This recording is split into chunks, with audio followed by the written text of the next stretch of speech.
सदृशं चेष्टते स्वस्याः प्रकृतेर्ज्ञानवानपि प्रकृतिं यान्ति भूतानि निग्रह किं करिष्यति। अर्थात सभी प्राणी प्रकृति को प्राप्त होते हैं, अर्थात अपने स्वभाव के परवश हुए कर्म करते हैं। ज्ञानवान भी अपनी प्रकृति के अनुसार चेष्टा करता है, फिर इसमें किसी का हठ क्या करेगा। कहने का भाव है कि भगवान भी अपनी प्रकृति को वश में करके जिस योनि में अवतार लेते हैं, उसी योनि के स्वभाव के अनुसार चेष्टा करते हैं। जैसे भगवान राम या कृष्ण रूप से मनुष्य योनि में अवतार लेते हैं तथा मत्स्य, कच्छप, वराह आदि योनियों में अवतार लेते हैं, तो वहाँ उस योनि के अनुसार ही चेष्टा करते हैं। तात्पर्य है कि भगवान के अवतारी शरीरों में भी वर्ण योनि के अनुसार स्वभाव की भिन्नता रहती है, पर परवशता नहीं रहती। इसी तरह जिन महापुरुषों का प्रकृति से संबंध विच्छेद हो गया है, उनमें स्वभाव की भिन्नता तो रहती है, पर परवशता नहीं रहती। परंतु जिन मनुष्यों का प्रकृति से संबंध विच्छेद नहीं हुआ है, उनमें स्वभाव की भिन्नता और परवशता दोनों रहती है। यहाँ स्वस्याः पद का तात्पर्य है कि ज्ञानी महापुरुष की प्रकृति निर्दोष होती है, वह प्रकृति के वश में नहीं होता, प्रत्युत प्रकृति उसके वश में होती है। कर्मों की फल जनकता का मूल बीज कर्तृत्वाभिमान और स्वार्थ बुद्धि है। ज्ञानी महापुरुष में कर्तृत्वाभिमान और स्वार्थ बुद्धि नहीं होती, उसके द्वारा चेष्टा मात्र होती है, बंधन कारक कर्म होता है, चेष्टा या क्रिया नहीं। इसीलिए यहाँ चेष्टते पद आया है। उसका स्वभाव इतना शुद्ध होता है कि उसके द्वारा होने वाली क्रियाएं भी महान शुद्ध एवं साधकों के लिए आदर्श होती हैं। पीछे के और वर्तमान जन्म के संस्कार, माता पिता के संस्कार, वर्तमान का संग, शिक्षा, वातावरण, अध्ययन, उपासना, चिंतन, क्रिया, भाव आदि के अनुसार स्वभाव बनता है।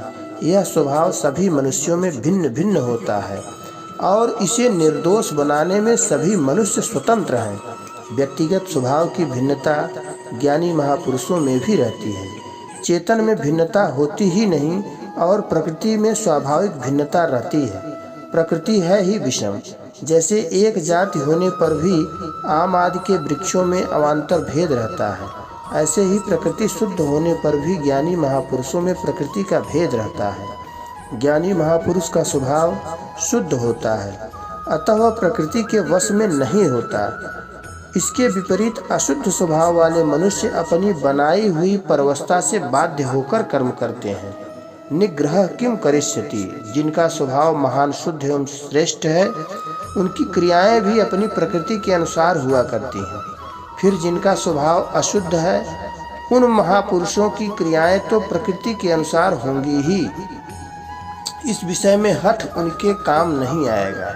जिसका जैसा स्वभाव है, उसे उसी के अनुसार कर्म करने पड़ेंगे। यदि स्वभाव अशुद्ध हो तो वह अशुद्ध कर्मों में, और शुद्ध हो तो वह शुद्ध कर्मों में मनुष्य को लगा देगा। ज्ञानी महापुरुष भी जब व्यवहार करता है तो स्वभाव के अनुसार ही करता है, कारण कि करणों के बिना कोई व्यवहार नहीं कर सकता। जैसे आचार्य बालक की स्थिति में आकर ही उसको वर्णमाला सिखाता है, ऐसे ही ज्ञानी महापुरुष भी साधारण मनुष्य की स्थिति में आकर ही उसको समझाता है, व्यवहार करता है।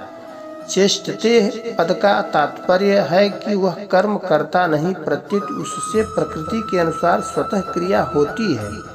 जैसे कि वृक्ष के पत्ते हिलते हैं तो उनसे कोई फलजनक कर्म नहीं होता, ऐसे ही कर्तृत्वाभिमान न होने के कारण उसके द्वारा कोई शुभ अशुभ कर्म नहीं रहता। ज्ञानी महापुरुष भी दूसरे के हित में लगे रहते हैं, क्योंकि साधनावस्था में ही उनका स्वभाव प्राणी मात्र का हित करने का रहा है। सर्वभूत हिते रताः। इसलिए कुछ भी करना, जानना, पाना शेष न रहने पर भी उनमें सबका हित करने का स्वभाव रहता है। तात्पर्य है कि दूसरों का हित करते करते जब उनका संसार से सर्वथा संबंध विच्छेद हो जाता है, तब उनको हित करना नहीं पड़ता, प्रत्युत पहले के प्रवाह के कारण उनके द्वारा स्वतः दूसरों का हित होता रहता है।